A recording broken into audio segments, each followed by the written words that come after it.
Hello everyone, my name is Antonia TRIFU. I am a PhD student at the National University of Physical Education and Sport. And my paper for today is about features of tactical training models in sports climbing at youth level. As an introduction, we did a study last year on the best senior climbers from Romania, the national and Balkan champions, the finalists of national competitions, and we concluded that they lacked the psychological preparation, discovering that from a sample of 40 athletes, only one was the one who knew how to manage his anxiety and how to transform his emotions into facilitating ones. This is what made us believe that we may use some psychological strategies to enhance their performance. And we thought that this intervention should be made from a young age. The field of sports psychology and mental coaching is continuously growing, and the need for analyzing the performance with this kind of a specialist is supported by the majority of newer studies. The psychologists consider that the minimum age of a child who can be aware of his performance, that can put the finger on what was good in the competition, what was bad, and why that happened, about his performance, would be about at around 12 or 15 years old.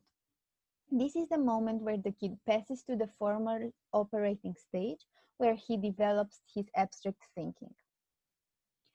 The paper topic is about the existing training programs that have been implemented and are focused on increasing performance in climbing. But those trainings are based on a short amount of time, and they highlight the physical and technical preparation. However, these models were tested and retested and helped diversifying the climbing practice. Depending on the objective of the lesson, there are different models. For example, climbers all around the world, they developed different types of holds for specific physical training, such as the Metolius board for hanging and pull-ups, the moon board for increasing finger strength, and the Gulich or campus board for finger strength and working with our body weight. Another point of view about how to train is from the perspective of any climber around the world. If you ask any climber, any performant climber around the world, the ones who are qualified for the Olympic Games, for example, they would recommend for increasing your performance to climb a lot. They would tell you to go to different gyms, to try out different routes, to try different ways of setting routes to improve your skill sets. Another existing training program would be the hourglass or the boulder pyramid, which is a practice where the athlete climbs 3 times an easy route, then 2 times a medium route, and only 1 time a hard route. And then he goes back to training on 2 medium routes and then to 3 easy ones.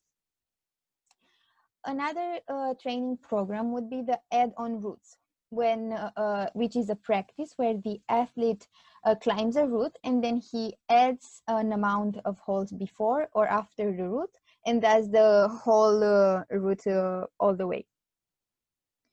Another program would be the circuit climbing, which is a practice where the athlete does as many laps as he can on one route without getting down.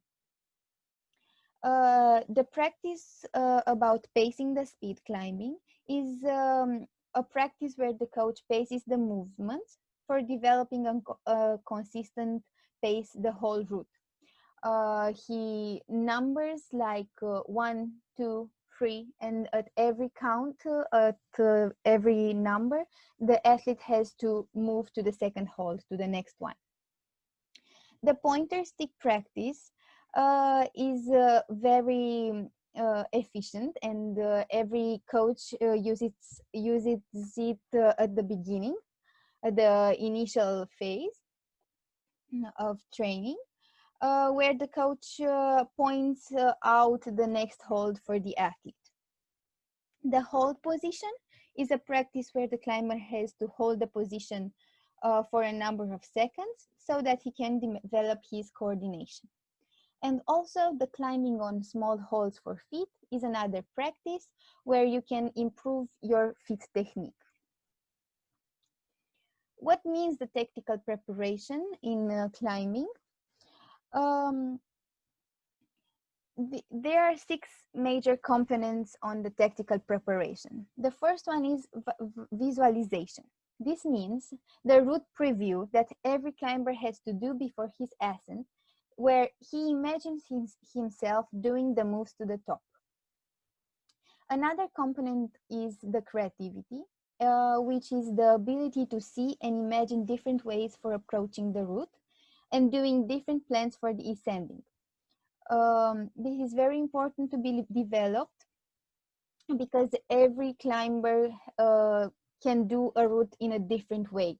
So that's why if I look at another climber and I want to do exactly the same, this would not work for me all the time. And that's why I need to have the creativity to find another plan. And also in correlation with this, there is a need for a decisional capacity to be in haste, because this is the ability of the climber to decide from the beginning, from the mattress, or from the beginning of the ascent, what plan to approach in the difficult part of the route, so that he could not waste energy in his ascent for deciding which plan to do.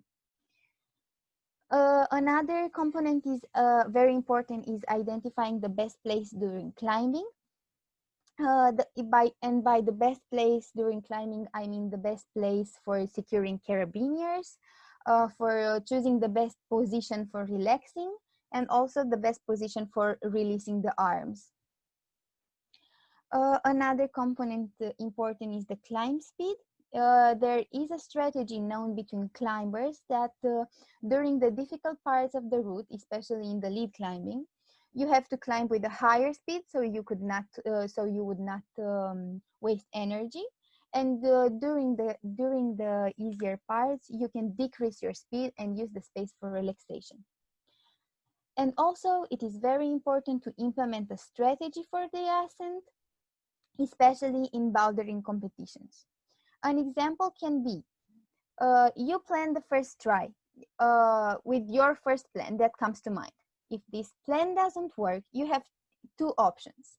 Either you try on this first plan with more concentration and more power, either you change the plan and you try differently, you try a different solution for the route. And this goes on and on. In the literature, there have been highlighted some climbing variables that enhance performance. The performance in climbing is usually judged by the climber's ability to complete a route of a certain level of technical difficulty, as said the grade of the route. The researchers showed that the most important variables that need developing are the mental characteristics, the technical characteristics, and the physical ones. In the mental characteristics, they highlighted it is important, there are some personality traits important, like the iceberg profile. The iceberg profile is a personality described by Morgan in 1987, where the climber is seen as high in rigor and high in mental endurance, and low in tension, low in depression, low in anger, and low in mood disturbance. The technical characteristics that needs to be improved are the coordination and the technical abilities, as I said before, and the physical ones are a good flexibility, a good fitness, and some anthropometric measures. There have been some studies which shows that a climber which is low in height would be a better one than one who is very tall. There are some mental strategies to implement in climbing. For example, increasing self-awareness. The climber has to enhance his metacognition and self-coaching for optimizing his effectiveness. Also, the climber has to improve the locus of control, his focus, his attention, and his volition. For this, there have been implemented some strategies using self-talking and some anchors. Also, you have to modify behaviors like reducing bad habits and initiating some rituals that can enhance performance. And by rituals, I can give you a simple example from my experience. As a professional climber, I used to go to competitions wearing the same clothes and wearing the same makeup, because this would increase my self-esteem, and I would feel I'm the best climber in the gym. So that's why I did this all the way at every competition. Another mental strategy that could be implemented is managing fears and risk. This is very important in climbing because there are a lot of professional climbers and a lot of advanced climbers that have risks and have to assume risks and have fears. So it's important for every climber to learn whether his fears are legitimate or not, and also he should learn how to climb at the limit of fear. If he feels that he can't do the move and it's dangerous, he shouldn't do it. Also, it's important to implement coping skills for difficult situations. For example, we can change the way a climber feels about a hard route only by changing his cognition. For example, he would say, this route is too difficult for me, I can't do it. And we can change his cognition into, this route is challenging, this would increase your performance. You would be a better climber if you do it, or even if you just try it. Another mental strategy is to increase motivation and self-confidence. It is important to sustain an intrinsic motivation where the climber wants to be better than his last self, which is in correlation with increasing his self-confidence and his self-esteem. And also, it is important to develop his intuitive sense. We refer here the intuition about how to treat a route. By broadening the skills with climbing a lot of routes, as I said before, the intuition will rise along with the creativity and decisional capacity.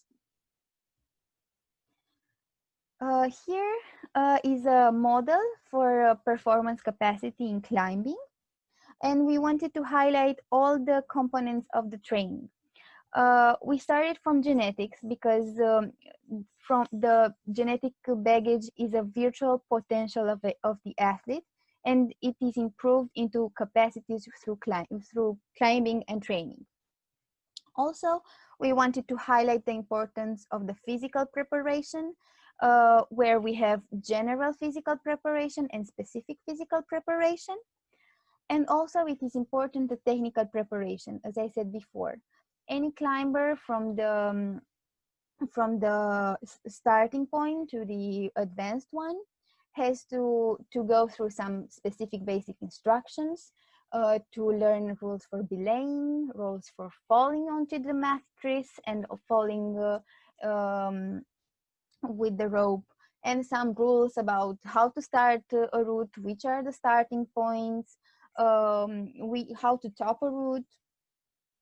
Also, in the technical preparation, we learn about the basic technical training with the technical procedures.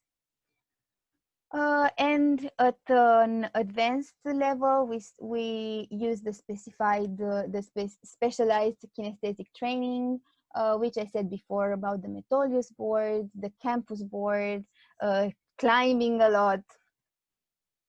And the newer part of this model is the importance of the tactical preparation, the 6 components that I talked about before, and also the psychological preparation. In the psychological literature, there are three levels of psychological training: the basic one, the specific one, and the psychological training for competitions. With this psychological preparation, we support the literature review, and we support the importance of the mental coaching and the psychological preparation for enhancing the performance also in sports climbing. As conclusions, we can say that there have been implemented various methods for enhancing technical performance and also the physical performance. Moreover, the different strategies for training enhance specific motoric abilities such as endurance, such as power endurance, such as bouldering technique and strategy. Also, there have been implementing some training strategies for competitions, like simulating competitions or climbing on site or climbing on red point. And there have been developed some strategies for this. But the biggest problem is that those training strategies work, but for a short amount of time. That's why we believe that the psychological preparation should be made on a longer amount of time. We should pass from the small amount of preparation time to longer periods of time for periodizing. We conclude that for competitive climbing, the missing training is the tactical one and the psychological one. And when those improve, the athlete's performance capacity can develop. And I would like to finish my presentation with a quote from a climbing psychology blog, which says that the biggest wall we have to climb is the one we build in our minds.